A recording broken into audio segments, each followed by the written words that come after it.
तो एपिसोड की शुरुआत में सभी लोग ज़ोरो को देख रहे होते हैं, लेकिन वो अचानक से गायब हो जाता है। जिसके बाद वो सभी लोग अपने आसपास ज़ोरो को ढूंढने लगते हैं कि ज़ोरो आखिर है कहाँ पे। लेकिन तभी ज़ोरो उनके बीच में आ जाता है और वो भी खुद को ढूंढ रहा होता है। और ज़ोरो को देखने के बाद वो लोग हैरान हो जाते हैं और वो लोग अपनी गन को ज़ोरो के ऊपर एम कर लेते हैं और उसके बाद फायर भी कर देते हैं। लेकिन ज़ोरो वहाँ से फिर से गायब हो जाता है और जो भी गोलियाँ होती हैं वो उन्हीं के टीममेट्स को लग जाती हैं। उसके बाद उस शहर का मेयर बोलता है कि ये लोग कितने पागल है, ये लोग आपस में ही गोली मार रहे हैं। और तभी वो बोलता है कि उसको जल्दी पकड़ो, वो सिर्फ एक ही अकेला स्वॉर्ड्समैन है। लेकिन तभी ज़ोरो उसके पीछे आ जाता है और वो उसके बालों के बीच से अपनी तलवार घुसेड़ देता है। और ज़ोरो उस शहर के मेयर से पूछता है कि क्या तुमको सच में सिर्फ एक ही ग्रेव स्टोन डालनी है उस कैक्टस में। और तभी कुछ लोग ज़ोरो के ऊपर एम कर लेते हैं, लेकिन वो मेयर बोलता है कि फायर मत करना, ये शायद मुझको में गोली लग जाए। लेकिन वो लोग नहीं रुकते हैं, तो मेयर उनको ही मार देता है। और जिसके बाद वो लोग घायल हो जाते हैं और ज़ोरो वहाँ से बच के फिर से निकल जाता है। और ज़ोरो बोलता है कि मुझे इससे बच के रहना पड़ेगा, इसकी शॉटगन तो बहुत ही पावरफुल है। और जिसके बाद वो मेयर बोलता है कि क्या इसको सच में लगता है कि ये इस अकेले ही हम सभी को हरा सकता है। और तभी हमें दिखाया जाता है कि सभी लोग सो रहे होते हैं और लेकिन नामी वहाँ पे जाग रही होती है और वो सुनती है कि ये पूरी इलाका बाउंटी हंटर से भरा है। और वो बोलती है कि इन लोग के पास पक्का बहुत सारा ट्रिगर होगा।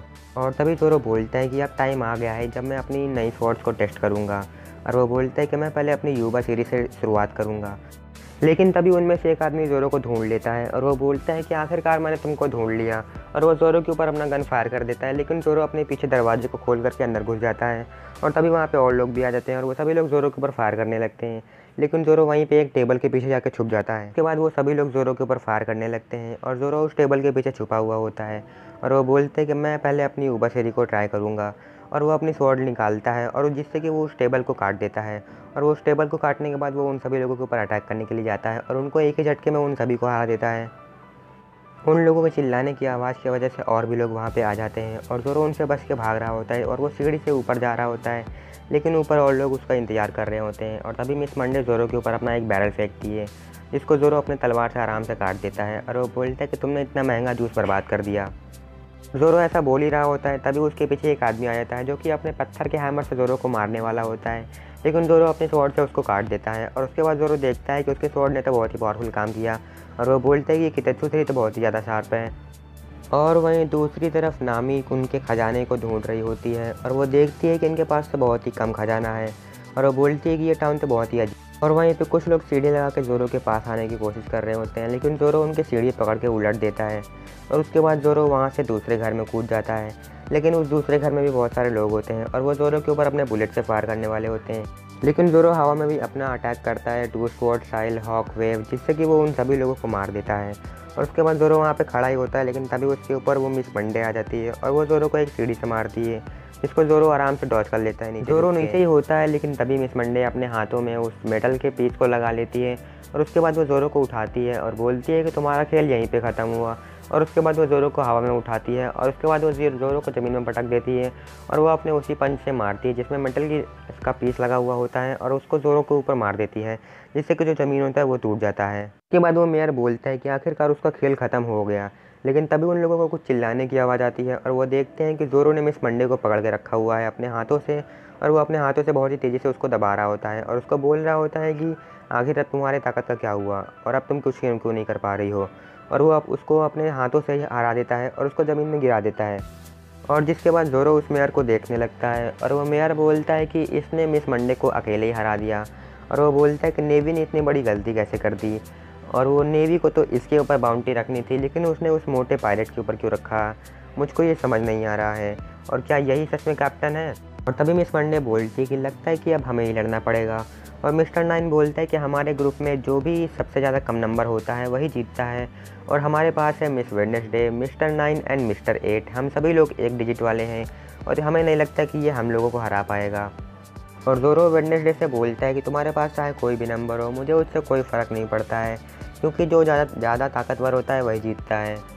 और तभी मिस वेडनेसडे सीटी बजाने लगती है और वहाँ पे एक बतख आ जाता है जिसका नाम कूरो होता है। और वो अपना हाथ दिखाने लगता है, लेकिन मिस वेडनेसडे बोलती है कि मैंने तुमको हाथ देने के लिए नहीं बल्कि यहाँ पे बुलाने के लिए बोला था। और वो उसके ऊपर बैठ जाती है और बोलती है कि तुम्हारी स्पीड तो चीते को भी हरा सकती है।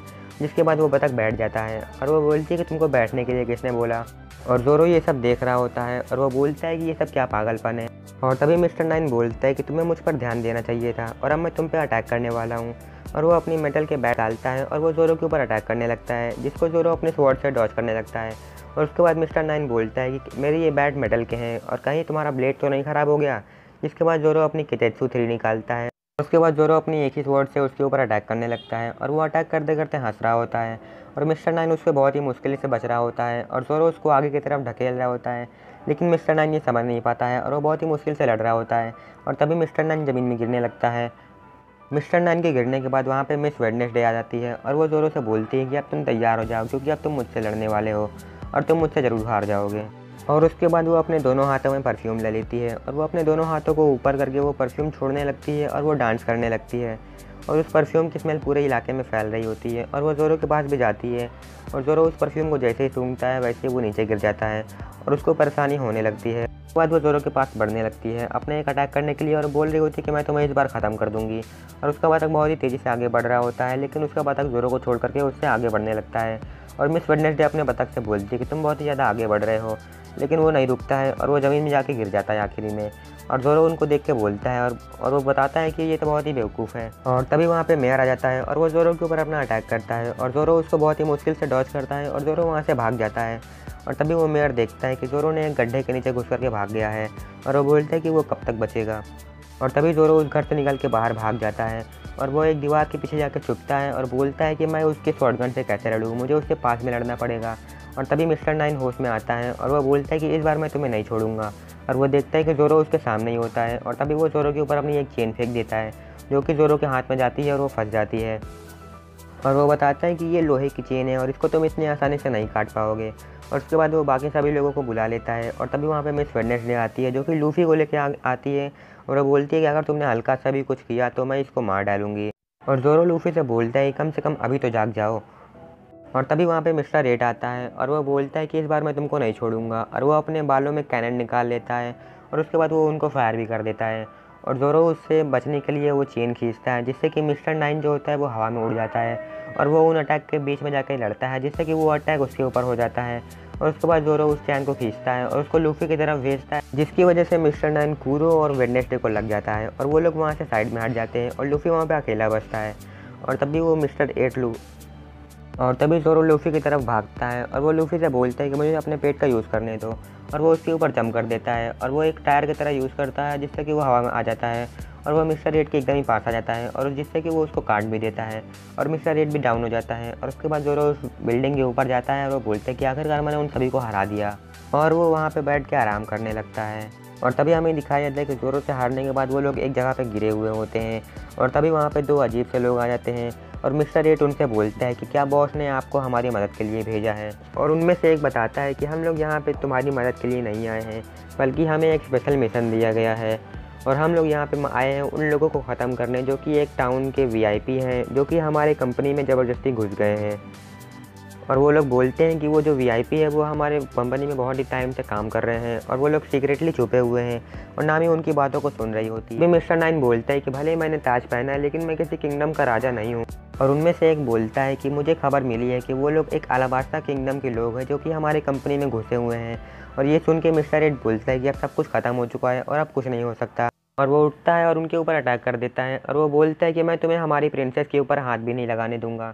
लेकिन उसके अटैक का उनके ऊपर कोई भी असर नहीं होता है और वो बताता है कि अलाबास्ता किंगडम का सिक्योरिटी कैप्टन और प्रिंसेस वीवी, और उसको वो प्रिंसेस वीवी जो कि वेडनेसडे होती है उसका फ़ोटो दिखाता है। और हमारा एपिसोड यहीं पे ख़त्म हो जाता है।